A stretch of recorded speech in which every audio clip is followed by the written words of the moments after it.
আজকে আমি যে ব্যায়ামটা দেখাবো সেটা হলো বিপরীত করণী মুদ্রা। এই মুদ্রা করলে অনেক লাভ আছে। যেমন আমাদের যাদের পেটের খুব গোলমাল আছে তাদের পক্ষে ভীষণ ভীষণ ভালো, এবং কোমরে ব্যথা, তারপরে যাদের মুখমণ্ডলে সমস্যা আছে, বিভিন্ন দাগ বা মুখের অসুবিধা আছে তাদের পক্ষেও ভীষণ ভালো, মানে মুখশ্রী সৌন্দর্য বৃদ্ধি করে এক কথা।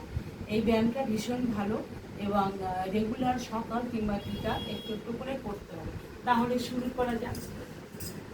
বিপরীত করণী মুদ্রা। প্রথমে শুয়ে করতে হবে,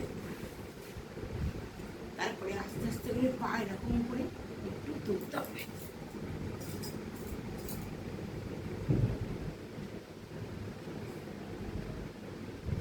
হোল্ড করতে হবে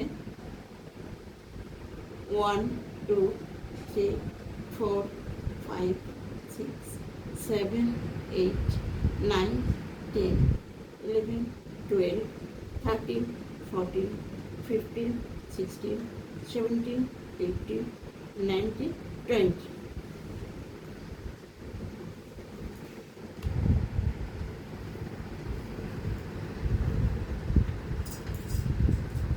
ভীষণ ভালো উপকার দেয়।